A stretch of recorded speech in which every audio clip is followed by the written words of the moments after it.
똑같지 않은 인터뷰, 조국혁신당 서왕진 정치기 의장 전화 연결하겠습니다. 안녕하십니까? 안녕하세요. 서광진입니다. 지난 주말에 창당 후에 처음으로 장외 집회를 열었습니다. 무엇을 위한 장외 집회였습니까? 예, 토요일 오후에 서초동 대검찰청 앞에서 조국혁신당 당원 또 시민들 3,000명이 참여하는 집회였는데요. 제목이 검찰 해체 윤석열 탄핵 선언 대회라고 저희들이 붙였습니다. 네. 사실 조국혁신당이 올해 있었던 총선에서 국민들께 가장 먼저 약속했던 게 3년은 너무 길다. 그리고 윤석열 검찰 독재를 조기 종식하기 위해서 쇄빙선 역할을 하겠다. 이런 약속을 드렸지 않습니까? 예. 그래서 이제는 본격적으로 국민과 함께 그 길에 나서야 된다 이런 판단을 했고 그 선언을 하는 첫 번째 행사였고요. 이번 토요일 그 선언대회를 시작으로 해서 매주 각 지역에서 각 지역을 돌며 탄핵 다방이라는 프로그램을 통해서 지역의 시민들과 함께 이 탄핵을 준비하고 논의를 할 계획이고요. 예. 그런 흐름을 모아서 11월 16일에는 다시 한번 대검찰청 앞에서 탄핵선언 2차 대회를 개최할 생각입니다. 그래서 올 겨울 탄핵을 목표로 해서 전국을 돌면서 국민들과 직접 만날 그런 계획을 가지고 있습니다. 예. 11월 2일에는 이제 대구를 가신다고 돼 있고, 그렇습니다. 예, 첫 장외 집회 오셨는데 그날 분위기는 어땠습니까?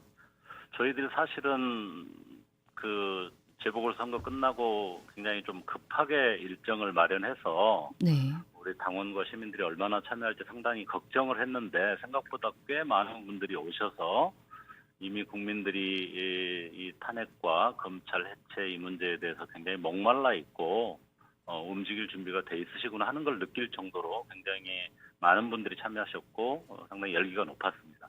예. 말씀하신 것처럼 한 달 넘게 10월 16일에 있었던 재보궐선거에 당이 총력전을 펼치지 않으셨습니까? 그렇습니다. 예, 그리고 나서 이제 바로 전환을 시키셨는데 아무래도 공을 많이 들였던 것만큼 뭐 지지율이라든가 이런 걸 봤을 때 뭐 만족할 만하다라고 여겨지십니까? 약간 좀 서운하다, 아쉽다 이렇게 느끼십니까? 부족했죠. 뭐 부족했다고 생각하고 있고요. 저희들이 물론 첫술에 배부를 수는 없기 때문에 뭐 꼭 당선된다 이렇게 확신을 한 것은 아니었지만 네. 금정 선거에서는 1대1 구도로 만들어서 누가 후보가 되든 국민의힘한테 승리를 하는 것을 원했었고 영광 곡성 중에 한 곳 정도는 저희가 승리했으면 하는 그런 바람이 있었는데 네. 둘 다 이루어지지 않았다는 점에서 상당히 아쉬운 점이 있습니다. 예. 곡성에서는 그래도 생각보다는 더 지지율이 높지 않았나 이렇게 네. 다들 보고 있고 다만 좀 아쉬웠던 것이 영광에서는 진보당에도 좀 밀렸다 이렇게 네. 냉정하게 좀 평가를 하고 있는데 네. 그 부분에 대해서는 어떻게 분석하셨습니까? 예, 뭐 저희들이 많이 부족했다는 것을 인정하고요. 뭐 가장 핵심은 저희들이 3월 3일 날 창당하고 총선을 일종의 전국 선거로 막 여론 선거로 치르고 나서 네. 제대로 된 대중정당으로서의 어떤 조직적 기반 이런 것들을 갖추는 데는 아직은 시간이 부족했고 더구나 영광이나 이런 기초자치단체에서는 더더욱이 그런 조직이 하나도 없는 상태에서 뛰어들었기 때문에 이 조직적 기반이 부족한 상태에서 지역에서 뭔가 많은 활동을 이렇게 축적하지 않은 상태에서 선거를 한다는 것의 한계, 부족함 이런 것들을 아주 뼈저리게 느꼈고요. 네. 그럼에도 불구하고 어쨌든 저희들이 대중정당으로서 자리매김을 해야 되는 것이 가장 우선 과제이기 때문에 이번 선거 과정을 통해서 어쨌든 대중정당이라는 것은 선거에서 직접 후보를 내고 평가를 받는 수준이 돼야 되지 않습니까? 네. 그거를 직접 경험을 하고 부족한 부분 또 한편으로는 저희 열성 당원들이 전국에서 와서 또 그 부족한 부분을 메꿔주는 그런 어떤 가능성 이런 것들을 다 확인하는 기회였다는 생각이 들고요. 네.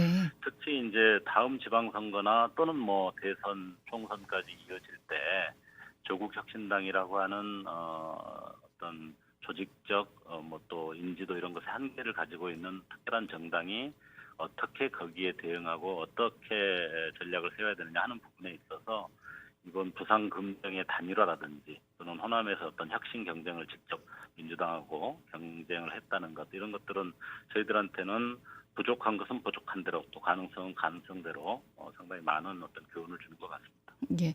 결과론적으로는 뭐 선출이 되지는 않았습니다만 그 과정에 있어서 국민들과 아주 가깝게 다가가셨기 때문에 또 얻은 점도 많지 않았나. 그리고 조국 그렇습니다. 혁신당이라는 인식을 아주 강하게 각인시키지 않았나라는 좀 생각도 들고 어 아무래도 이 선거를 치르다 보니 조국 혁신당의 성격이 드러나더군요. 민주 예. 민주당과의 관계에 있어서도 네. 금투세나 종부세 같은 경우는 우리는 뭐 받아들일 수 없다. 이렇게 목소리를 예. 내셨기 때문에 앞으로는 조국 혁신당 또 민주당과의 관계 어떻게 규정해 나갈 생각이십니까? 일단은 조국혁신당과 민주당은 처음부터 아주 적극적인 협력이자 또 경쟁을 하는 그런 관계로서 저희들이 설정을 했습니다. 예. 지난 총선에 저희들은 두 가지 표현을 썼었는데 하나는 쇄빙선, 하나는 예인선 다 배를 가지고 이야기를 해서 잘 전달이 될지 모르겠습니다만 쇄빙선이라고 하는 것은 검찰개혁, 특히 윤석열 검찰 독재 정권이라고 저희들은 생각하는데 네. 이 정부를 조기 종식하는 데 있어서는 민주당과 철저히 협력하면서 그 협력 중에서도 저희들이 가장 어려운 싸움에 앞장서서 나서는 쇄빙선 역할을 하겠다. 예. 뭐 이 점을 분명하게 했고 동시에 그러면서 민주당이 아주 큰 정당, 또 수권 정당이라는 어떤 특성 때문에 아주 진보적이고 혁신적인 어떤 정책이나 기조들을 빨리 이렇게 선택하지 못할 수가 있거든요. 네. 그럴 때는 저희들이 예인선의 역할을 하면서 좀 정책적 혁신이나 진보적인 내용을 가지고 예를 들면 아까 말씀하신 대로 금투세 문제나 종부세 문제에 대해서 민주당이 좀 보수적 실용주의로 좀 이렇게 가려고 하는 부분에 대한 차별성을 좀 드러낸다든지 또는 뭐 탄핵 이후에 우리 국가를 사회권 선진국으로 만들고 개헌을 통해서 새로운 어떤 대한민국 만들어가는 비전을 제시한다든지 이런 부분에 있어서는 예인선 역할을 하고 경쟁을 할 수도 있다. 저희들은 그렇게 생각하고 있고요. 처음부터 그런 기조들을 계속 유지하고 앞으로도 계속 해나갈 생각입니다. 예. 민생 문제에 대한 방안도 계속해서 언급을 하고 계시거든요. 조국 혁신당에 있어서는. 근데 이것들을 아무래도 언론에서 다뤄주지 않기 때문에 좀 아쉽다. 이렇게 조국 대표께서도 좀 피력을 하신 바가 있어서 어떤 점들이 있는지 말씀을 해주시겠습니까? 예, 저희들이 사실은 일단은 그 검찰개혁 4법을 당론으로 발의를 하셨고, 그렇습니다. 이게 네, 저 총선 이후에 여의도의 시간, 국회 시간으로 이렇게 들어오고 나서는 아무래도 이제 8개월 된 신생 정당이고 또 12명의 의원들이 있는 소수 정당이기 때문에 더구나 네, 원내교섭 단체가 아닌 정당으로서 국회에서 존재감을 부각시키는 데에는 상당히 어려움을 겪고 있는 것은 솔직히 사실입니다. 예, 그렇지만 저희들이 검찰 개혁이나 현 정부에 대한 어떤 탄핵을 준비하는 작업들 이런 부분들에 있어서는 어느 당 못지않게 가장 앞장서서 적극적으로 안을 만들고 예, 그것을 국민들에게 설명하고 여론을 통해서 민주당을 또 설득하고 하는 노력들을 계속하고 있고요. 예, 또 여러 가지 뭐그 팀원 위메프 문제라든지 또는 지금 세제 문제라든지 예, 민생 문제 이런 거 관련된 여러 가지 정책들을 저희들도 함께 내놓고 민주당과 보조를 맞춰서 그런 부분들을 정부를 설득하는 노력들을 쭉 해나가고 있는데요. 보니까 분명히 좀 민생복지를 위한 사회권 선진국 그렇습니다. 이런 예, 것들 그리고 지역 살리기 5법, 예, 딥페이크 차단 맞습니다. 6법, 개헌특위, 기후특위 이런 것도 지금 굉장히 중요한 법들이라서 이런 것들을 지금 그렇습니다. 제안하고 계속 있으십니다. 예, 이제 정치 현안에 대해서 몇 가지 여쭤보겠습니다. 네네네. 지금 윤석열 대통령과 한동훈 대표의 면담이 있었고 그 뒤에 여권이 이제 양쪽으로 나뉘어온 상황이 됐는데 앞으로의 윤석열 정부와 한동훈 대표의 관계 전망을 어떻게 하십니까?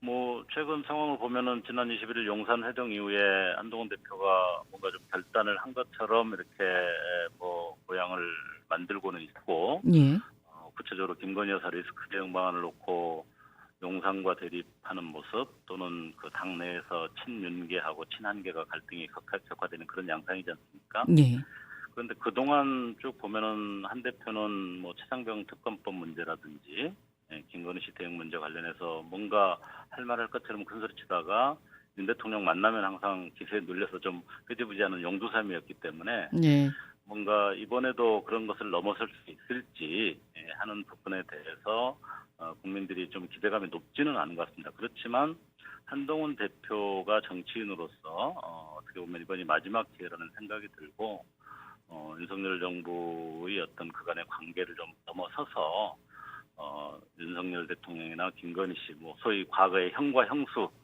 그쪽에 기대는 것이 아니라 국민 편에 단호히 서서 윤석열 대통령 후보와 결별하고 뭔가 좀 제대로 하는 모습을 보이지 않으면 안 된다고 생각하는데 네. 지금까지 관계를 보면은 용산이나 윤석열 대통령은 한동훈 대표를 여전히 부하 정도로 좀 인식하고 있는 것 같아요.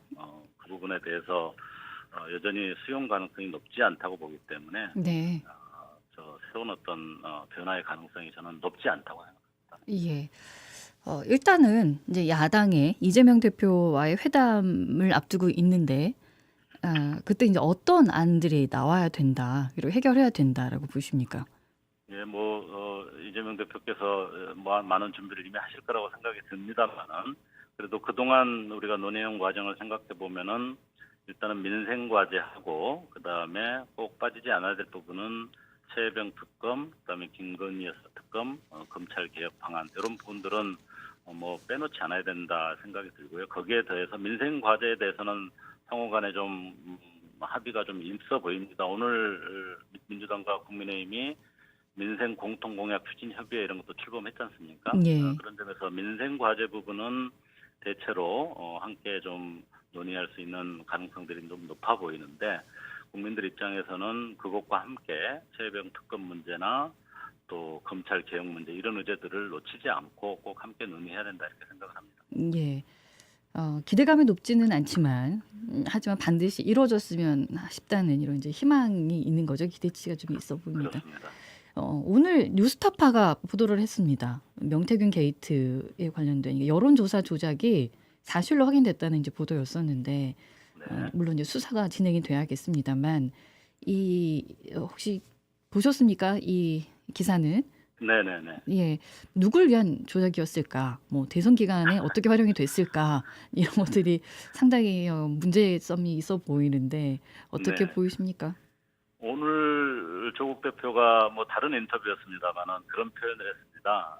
오동잎이 떨어지면 가을이 온 줄 안다. 이런 표현을 했는데 네, 저는 이미 윤석열 정부는 탄핵의 길에 접어든 것 같고요. 국민들은 이미 마음속에서 탄핵을 이미 마음속에 심리적 탄핵은 했다 이런 생각이 듭니다. 그런데 이 명태균 게이트야말로 그 떨어지는 오동잎 중에서 가장 큰 잎사귀가 아닐까 그런 생각이 듭니다. 말씀하신 것처럼 조작된 여론조사 보고서를 만들고 누가 그걸 활용했겠습니까? 결국은 윤석열 당시 후보가 그것을 활용했을 가능성 그리고 그 보고서의 비용 3억 7천만 원을 지급하지 않았기 때문에 그 문제 또 그 대가로서 국회의원 공천이나 국정에 관한 정보까지도 준 것 아닌가. 그리고 그 핵심에 김건희 여사가 있는 것 아닌가. 이런 핵심적인 사안들이 하나하나 확인되고 그런 것들이 드러나면 이미 그것만으로 탄핵 요건은 충분하다는 생각이 듭니다. 그런 예, 점에서 저희들이 대검 앞에서 했던 그런 선언대회가 이 명태균 게이트를 계기로 해서 훨씬 더 강력하게 국민들에게 다가가지 않을까 그런 기대를 가지고 있습니다. 예. 여론조사 조작뿐만이 아니라 뭐 인사에 개입했고 정책에 개입했고 제2의 국정농단으로 좀 가고 있는 상황이 벌어질 수도 있다 이런 이제 보도들이 나오고 있는데 여기도 그렇습니다. 그렇게 긍정적으로 보시는 겁니까? 그렇습니다. 저희들은 그 부분이 소정의 절차를 통해서 특히 특검이나 이런 걸 통해서 이제 명확하게 확정하는 절차가 남아 있긴 합니다만은 네, 그리고 그 과정으로 지금 들어가는 게 상당히 어려워서 문제이긴 합니다만은 너무나 뚜렷하게 객관적 사실이지 않을까 이렇게 생각을 하고 있고요. 저희들도 당내에서 그런 내용을 바탕으로 해서 탄핵 소추안을 작성 중인데요. 그 내용들을 국민들과 함께 공유하면서 하나하나 좀 압박해 들어가야 된다 이렇게 생각을 하고 있습니다. 예. 이런 것들을 이제 사실화, 객관화시키려면은 아무래도 수사가 들어가야 되기 때문에 그렇습니다. 서왕진 의원께서도 김건희 특검법이 당연히 발의가 돼야 된다고 생각을 하시는 거죠? 예, 무조건 지금 검찰 자체가 가장 심각한 문제의 집단이 됐지 않습니까? 예, 모든 사안들에 대해서 다 면죄부만 주고 있고 야당에 대해서는 먼지 하나까지 다 털어가지고 엄벌에 처하는 그런 검찰 때문에 검찰 해체가 더 시급하다라고 이야기할 정도로 검찰을 우리가 믿고 맡길 수가 없기 때문에 특검 말고는 방법이 없습니다. 예. 그런 점에서 아까 말씀드린 대로 한동훈 대표가 이제는 뭔가 마음을 좀 제대로 잡고 국민 편에 설 때가 되지 않았나. 적어도 특검법을 만드는 과정에 국민의힘이 동참해야 되지 않나 이렇게 생각을 합니다. 14일에 이제 투표가 있다고 날짜가 나왔는데 네. 그때는 잘 될까요? 어떻게 예측하십니까? 저는 뭐 기대를 좀 하고 있습니다. 지금 국민의힘 내의 어떤 여러 가지 갈등이라든지 그 예. 안에서 더 이상 특히 김건희 씨를 도저히 방어하고 김건희 씨의 문제점들을 뭔가 설명하고 대변해 주는 그 역할 자체에 대해서 국민의힘 의원들이 점점점 힘을 잃어가고 반감이 커가고 있는 것 같습니다. TK에서도 마찬가지고요. 그런 점에서 변화의 여지가 있다. 그런 기대를 가지고 있습니다. 예.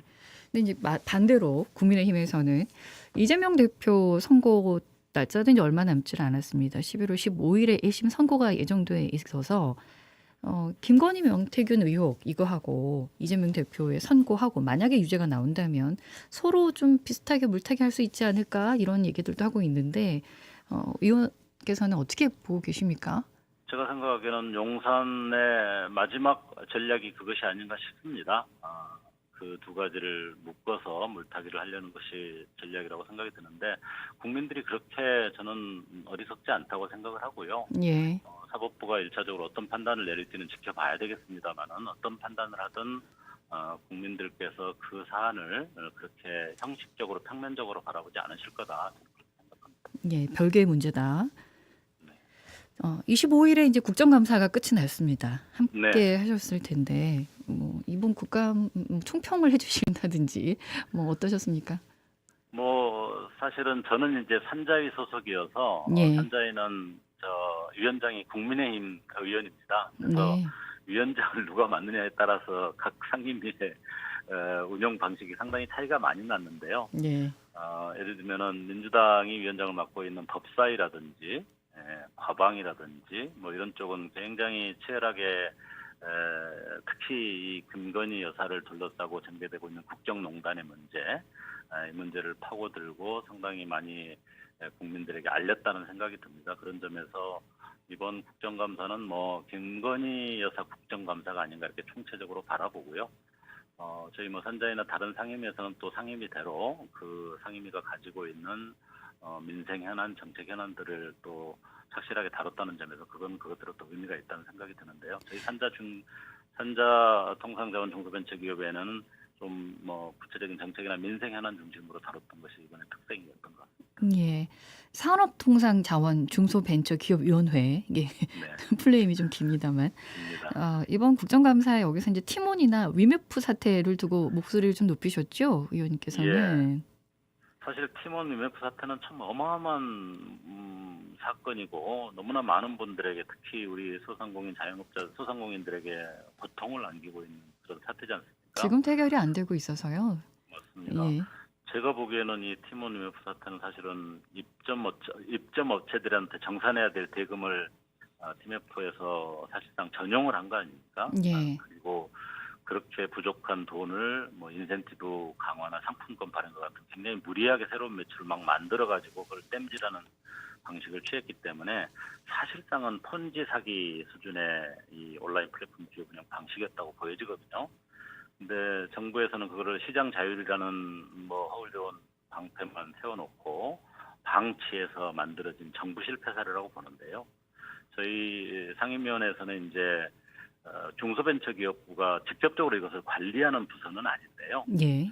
중기부가 했던 역할이 이 중소기업 유통센터라는 곳이 있는데 네. 이 소상공인들한테 이런 온라인 플랫폼이 굉장히 중요한 시장이기 때문에 그게 입점 지원을 중소벤처기업부가 했습니다. 이 중소기업 유통센터를 통해서. 네. 뭐 그거 자체를 나쁘다고 할 수는 없는데 그 과정에서 이 티몬이나 위메프 같은 이 온라인 기업이 가지고 있는 자본 잠식 상태라든지 계약이행 보증 처리도 할 수 없는 그런 상태가 확인됐는데도 불구하고 그것이 가져올 위험성, 입점 업체들한테 피해를 줄 수 있다는 그 가능성들에 대해서 제대로 경각심을 가지고 대처하지를 못했기 때문에 특히 막바지에 굉장히 그 TMF가 아까 말씀드린 대로 새로운 매출을 막 무리하게 끌어당기는 상태에서 그 과정에서 입점업체들이 피해 규모가 엄청나게 커졌거든요. 예. 그 과정을 제대로 관리하지 못하고 잘 대처하지 못했던 점, 그런 점에서 중기부나 산하기관이 굉장히 무거운 책임감을 갖는다는 점을 지적을 했고요. 예. 문제 해결을 위해서 최선을 다해야 된다 이렇게 요청을 했습니다. 예. 아직도 고통받는 이제 분들이 계시기 때문에 근본적인 원인을 해결하려면 아무래도 뭐 규칙이나 규정 이런 것들도 바뀌어야 되지 않겠습니까? 그렇습니다. 지금 온라인 플랫폼법 관련해서 이 새로운 어떤 법 개정이 논의되고 있는데요. 그냥 자율에 맡겨서는 절대로 안 되고 훨씬 더 엄격하게 이 부분을 관리하고 특히 입점 업체들의 정산 대금이 그렇게 밖으로 빠져나가거나 전용되지 않도록 하는 것은 필수적일 것 같습니다. 예. 이제 호남 지역에서는 재생에너지 관련해서 요즘에 좀 귀추가 주목되고 있습니다. 정부의 정책 중에 개통관리 변전소 지정 정책이 이번에 나왔는데 그 네. 때문에 호남 지역에 있는 재생에너지 산업에 부정적인 영향을 좀 미치고 있다 이런 지적도 나옵니다. 어떻게 보십니까? 예, 뭐 좀 명칭이 어렵죠. 개통관리 변전소 지정 정책 네, 뭐 그렇습니다. 특별히 문제가 없어 보이는데 이게 이제 내용을 보면은 그 호남 지역에서 재생에너지가 많이 생산이 되고 활성화돼 있지 않습니까? 예, 그 전력을 생산하면 그거를 다 송전 배전망에 연결을 해야지 전기를 사용할 수 있잖아요. 예, 근데 그 개통망 자체가 지금 포화가 돼서 접속 자체가 어렵다. 그래서 더 이상 접속을 안 해주겠다라고 정부가 일방적으로 결정한 게 바로 개통관리 변전소 지정 정책입니다. 예, 그 의미는 호남 지역에서 더 이상 재생에너지 신규 발전 인허가 자체를 안 해준다는 거거든요. 근데 아시는 것처럼 호남 지역은 재생에너지의 가장 중심 지역일 뿐만 아니라 이 재생에너지 산업이 지역의 새로운 발전 기회였습니다. 예, 그 자체 산업, 재생에너지 산업 그 자체로도 중요하고 재생에너지가 많이 생산되면은 그 전력을 값싸게 활용할 수 있는 전력을 많이 사용하는 예를 들면 반도체라든지 AI 산업이라든지 데이터 센터 이런 첨단 산업이 여기에 입지를 하면은 굉장히 이롭거든요. 그래서 호남 지역이 새로운 어떤 발전의 어떤 그 가능성을 열어갈 수 있는 좋은 기회인데 그거를 어떻게 보면 사다리를 걷어차는 것처럼 찬물을 끼얹는 그런 정책이어서 여기에 대해서 아주 강력하게 지적을 했고요. 네, 오히려 적극적으로 지금 재생에너지가 많이 생산되면 그거를 많이 사용할 수 있는 반도체나 데이터 센터를 적극적으로 호남에 유치를 하게 되면 산업부가 나서서 그렇게 되면은 개통 포화도 해소할 수 있고 지역 발전도 동시에 지역 균형 발전도 이뤄낼 수 있는 뭐 어떻게 보면 일거양득의 기회이기 때문에 그런 정책들을 적극적으로 해야 된다는 점. 그다음에 특히 내년도에 분산에너지 특화 지역이라고 해가지고요 말씀드린 그런 정책들을 좀 지원하고 적극화하는 그런 어떤 지역 지정이 있는데요. 이번에 호남에 그렇게 일방적으로 신규 발전허가 중단하는 그런 정책을 했기 때문에 그 문제를 해결하기 위해서도 이 특화 지역 지정에 인센티브를 적극적으로 좀 부여하라는 촉구 이런 것들을 산업부에 요청드렸고요. 산업부도 상당히 긍정적으로 검토하겠다는 답을 받았습니다. 예, 네. 모르고 이런 정책을 폈을까요? 저는 그 정부가 이 개통망을 빨리 준비하고 대비를 해야 된다는 것을 지난 정부 때부터 계속 강조를 했는데 네, 한전과 정부가 손 놓고 있다가 발생하는 문제를 그냥 발전 사업자들한테 떠넘기는 상당히 무책임한 정책이라는 생각이 들고요. 좀 더 정교하게 대안을 마련하면은 그렇게 거칠고 일방적인 정책을 펴지 않을 수도 있다고 저희는 보고 있기 때문에 여러 가지 대안을 제시했습니다. 그거를 선대부가 적극적으로 수용하기를 기대하고 있습니다. 이 또한 주목구구식 정책이었군요. 그렇습니다. 일단 눈앞에 보이는 문제점 해결하기 위한 좀 장기적인 정책을 펴야 할 텐데 나라인 만큼 알겠습니다. 마지막으로 저희 지영님께 한 말씀 해주시겠습니까?